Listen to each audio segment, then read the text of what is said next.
Assalamualaikum warahmatullahi wabarakatuh. Matahari gurun kala itu sangat tidak ramah, seakan begitu dekat di ubun-ubun kepala yang berada di bawahnya. Dan hari itu Rasulullah mengumumkan perang kepada segenap kaum muslimin. Perjalanan yang panas dan teramat jauh serta lawan yang benar-benar tangguh membuat beliau berupaya untuk mempersiapkan pasukannya jauh-jauh hari dengan rencana yang sangat matang. Padahal sebelumnya dalam setiap peperangan beliau selalu merahasiakannya. Namun sebelum kita bahas lebih lanjut, jangan lupa untuk sukai video ini dan tekan tombol subscribe untuk mendapatkan video-video terbaru dari channel Tinta Mahabbah. Terima kasih. Adalah seorang sahabat bernama Ka'ab bin Malik. Dia salah seorang sahabat yang tidak pernah absen pada setiap peperangan bersama Rasulullah SAW, kecuali dalam peperangan yang justru telah terencana ini. Kala orang-orang menuju Tabuk, kala seluruh kaum muslimin menyambut seruan mulia ini, Ka'ab bin Malik tertinggal karena kemalasannya sendiri. Ketidakikutsertaanku dalam perang Tabuk itu memang kelalaianku sendiri karena urusan dunia, ujar Ka'ab bin Malik. Padahal ketika itu keadaan ekonomiku jauh lebih baik daripada hari-hari sebelumnya. Demi Allah, aku tidak pernah memiliki barang dagangan lebih dari 2 muatan unta. Akan tetapi pada waktu peperangan itu aku memilikinya, lanjut Ka'ab bin Malik. Ka'ab bin Malik pun bercerita, Rasulullah SAW mempersiapkan pasukan yang akan berangkat. Aku pun mempersiapkan diri untuk ikut serta. Namun tiba-tiba timbul pikiran ingin membatalkannya. Lalu aku berkata dalam hati, aku bisa melakukannya kalau aku mau. Akhirnya aku terhanyut oleh berbagai niatan yang berujung pada satu keraguan-raguan, hingga aku melihat para pasukan kaum muslimin mulai meninggalkan Madinah. Timbul niatku untuk mengejar mereka sebelum mereka jauh. Namun aku tidak melakukannya. Rasa malas telah menghampiri bahkan menguasai diriku. Tampaknya aku ditakdirkan untuk tidak ikut dalam peperangan itu. Akan tetapi aku benar-benar merasakan penderitaan batin sejak Rasulullah SAW meninggalkan Madinah. Bila aku keluar rumah, aku seolah dikucilkan, karena aku hanya melihat orang-orang yang diragukan keislamannya, baik orang-orang yang sudah mendapat izin Allah karena uzur, kalau tidak mereka orang-orang munafik. Padahal aku merasa aku tidak termasuk dalam keduanya. Konon Rasulullah SAW tidak pernah menyebut-nyebut namaku kecuali saat sampai ke Tabuk. Setiba di sana, ketika beliau sedang duduk-duduk bersama para sahabatnya, beliau bertanya, apa yang dilakukan Ka'ab bin Malik? Seorang dari Bani Salamah menjawab, ya Rasulullah, ia ujub pada keadaan dan dirinya. Mu'az bin Jabal menyangkal, buruk benar ucapanmu itu. Demi Allah, wahai Rasulullah, aku tidak pernah mengerti melainkan kebaikannya saja. Rasulullah SAW pun hanya terdiam. Waktu pun berlalu. Aku mendengar Rasulullah SAW hendak kembali dari kancah Tabuk. Pikiranku sibuk dengan berbagai alasan palsu untuk diajukan ke hadapan Rasulullah SAW. Aku terus bertanya pada diriku sendiri, bagaimana caranya supaya tidak terkena marahnya. Aku pun meminta pendapat dari beberapa anggota keluargaku yang terkenal berpikir bijak. Akan tetapi ketika aku mendengar Nabi Muhammad SAW tiba di Madinah, lenyaplah semua pikiran jahat itu. Aku merasa yakin aku tidak akan pernah mampu menyelamatkan diri dengan kebatilan sama sekali. Maka aku bertekad akan menemui Rasulullah SAW dan mengatakan yang sebenarnya.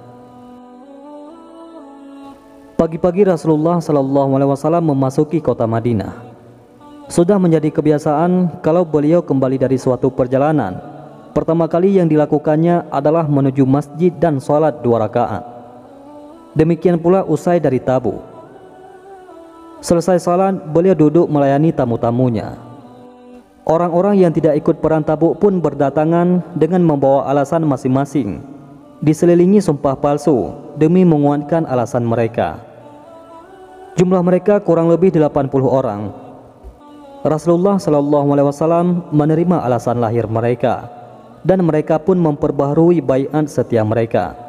Beliau memohonkan ampunan bagi mereka dan menyerahkan soal batinnya kepada Allah Subhanahu wa Ta'ala. Sampai akhirnya tibalah giliranku. Aku datang mengucapkan salam kepada beliau. Beliau membalas dengan senyum pula. Namun jelas terlihat itu adalah senyum yang memendam amarah. Beliau memanggilku, "Kemarilah." Aku pun menghampirinya, lalu duduk di hadapannya. Beliau tiba-tiba bertanya, "Wahai Ka'ab, mengapa dirimu tidak ikut berperang? Bukankah engkau telah menyatakan baiat kesetiaanmu?" Aku menjawab, "Ya Rasulullah, demi Allah, kalau duduk di hadapan penduduk bumi yang lain, tentu aku akan berhasil keluar dari amarah mereka dengan berbagai alasan dusta dan dalil lainnya. Namun demi Allah, aku sadar kalau aku berbicara bohong kepadamu dan engkau pun menerima alasan kebohonganku, aku khawatir Allah akan membenciku. Kalau ini aku berbicara jujur, kemudian karena itu engkau marah kepadaku, sesungguhnya aku berharap Allah akan mengampuni kesalahanku. Wahai Rasulullah SAW, demi Allah, aku tidak punya uzur. Demi Allah, keadaan ekonomiku tidak pernah stabil dibandingkan tatkala pertama kali aku mengikutimu. Kalau begitu, tidak salah lagi. Kini pergilah engkau hingga Allah menurunkan keputusannya kepadamu," tegas Rasulullah SAW. Aku pun pergi diikuti oleh orang-orang Bani Salamah. "Demi Allah, kami belum pernah melihatmu melakukan kesalahan sebelum ini. Kau tampaknya tidak mampu membuat-buat alasan seperti yang lain. Padahal dosamu telah terhapus oleh permohonan ampun Rasulullah SAW." Kata mereka keheranan. Mereka terus saja menyalahkan tindakanku, hingga ingin rasanya aku kembali menghadap Rasulullah SAW untuk membawa alasan palsu. Bukankah orang lain juga melakukan hal itu? Aku tanyai mereka, apakah ada orang yang bernasib sama denganku? Mereka menjawab, "Ya, ada 2 orang yang menjawab sama denganmu. Sekarang mereka berdua juga mendapat keputusan yang sama denganmu dari Rasulullah." "Siapa mereka?" tanyaku. "Murarah bin Rabi'ah al-Amiri dan Hilal bin Umayyah al-Waqifi," jawab mereka. 2 nama lelaki salih yang pernah ikut dalam perang Badar. Begitu kudengar 2 nama itu, aku bergegas pergi menemui mereka. Tak lama berselang, aku mendengar Rasulullah melarang kaum muslimin untuk berbicara dengan kami bertiga.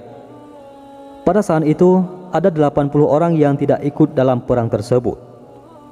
Kami pun mengucilkan diri dari masyarakat umum.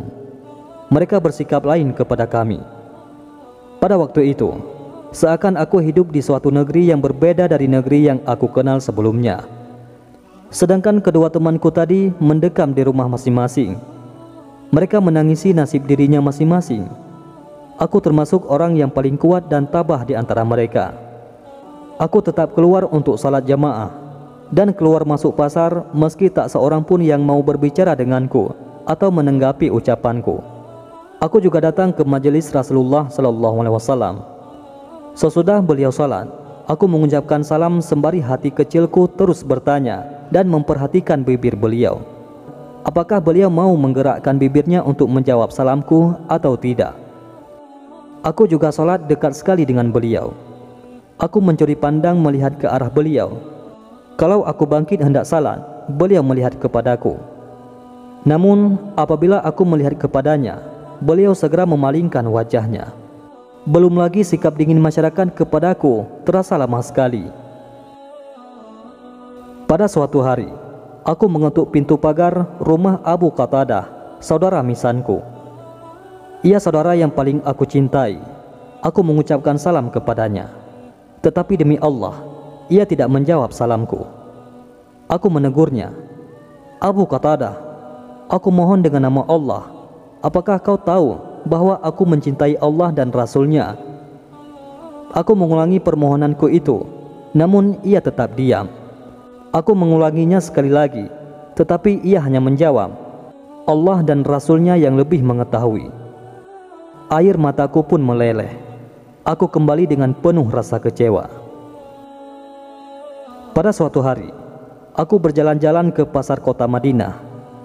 Tiba-tiba datang orang awam dari negeri Syam. Orang itu biasanya mengantarkan dagangan pangan ke kota Madinah. Ia bertanya, siapakah yang mau menolongku menemui Ka'ab bin Malik? Orang-orang di pasar menunjuk ke arahku. Lalu orang itu menemuiku dan menyerahkan sepucuk surat dari Raja Ghassan. Setelah kubuka, isinya sebagai berikut. Selain itu, sahabatmu telah bersikap dingin terhadapmu. Allah tidak menjadikan kau hidup terhina dan sirna. Maka, ikutlah dengan kami di Ghassan. Kami akan menghiburmu. Ketika membaca surat itu, hatiku berkata, ini juga salah satu ujian. Lantas aku memasukkan surat itu ke dalam tungku dan membakarnya. Sampailah aku pada hari yang ke-40 di pengasingan dalam kampung halamanku sendiri. Aku terus menantikan turunnya wahyu dari Allah. Namun tiba-tiba datanglah seorang utusan Rasulullah SAW menyampaikan pesannya. Rasulullah memerintahkan kamu untuk menjauhi istrimu, kata utusan itu. Aku semakin sedih mendengar hal ini. Namun aku tetap pasrah kepada Allah.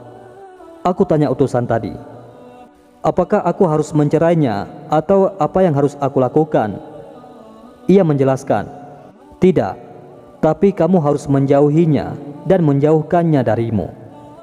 Ternyata Rasulullah juga mengirimkan pesan yang sama kepada dua sahabatku yang bernasib sama denganku. Aku langsung memerintahkan istriku, pergilah kepada keluargamu sampai Allah memutuskan hukumnya kepada kita. Adapun istri Hilal bin Umayyah, ia datang menghadap Rasulullah SAW memohon keringanan.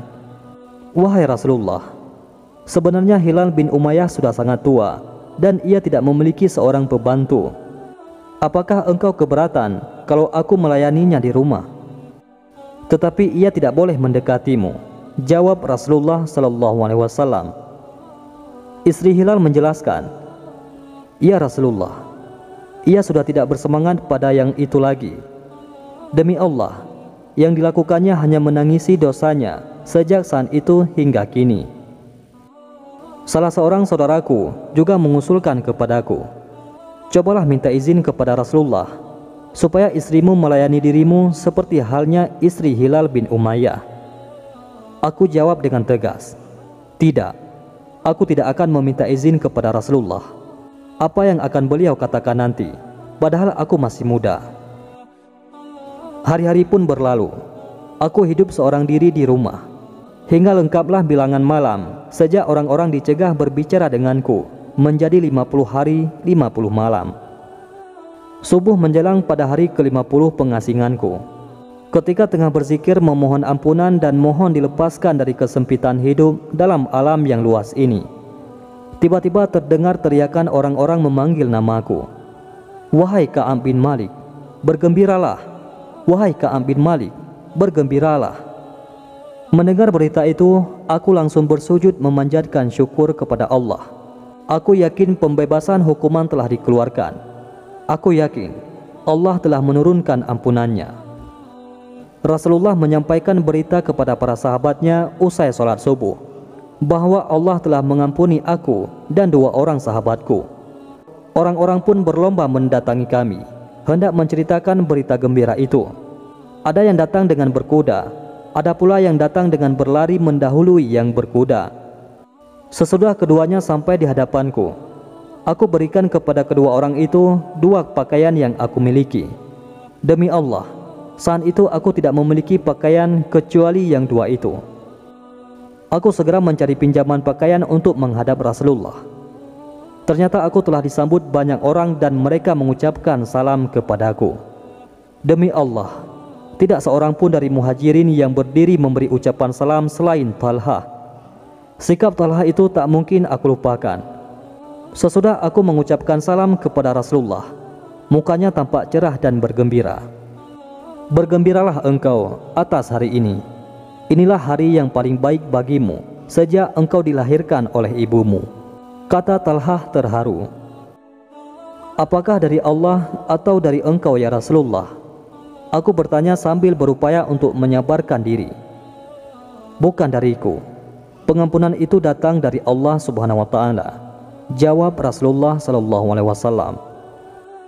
Demi Allah, belum pernah aku merasakan besarnya nikmat Allah kepadaku sesudah Dia memberi hidayah Islam kepadaku. Lebih besar jiwaku daripada sikap jujur kepada Rasulullah sallallahu alaihi wasallam. Ka'ab bin Malik lalu membaca ayat pengampunannya itu dengan penuh haru dan syahdu, sementara air matanya terus berderai membasahi kedua pipinya. Dan terhadap 3 orang yang ditangguhkan penerimaan tobat mereka, hingga apabila bumi telah menjadi sempit bagi mereka, padahal bumi itu luas, dan jiwa mereka pun telah sempit pula terasa oleh mereka, serta telah mengetahui bahwa tidak ada tempat lari dari siksa Allah melainkan kepadanya saja. Kemudian Allah menerima taubat mereka agar mereka tetap dalam taubatnya. Sesungguhnya Allah lah yang maha menerima taubat lagi maha penyayang. Quran Surah At-Taubah ayat 118. Wallahu a'lam bishawab. Mudah-mudahan bermanfaat. Assalamualaikum warahmatullahi wabarakatuh.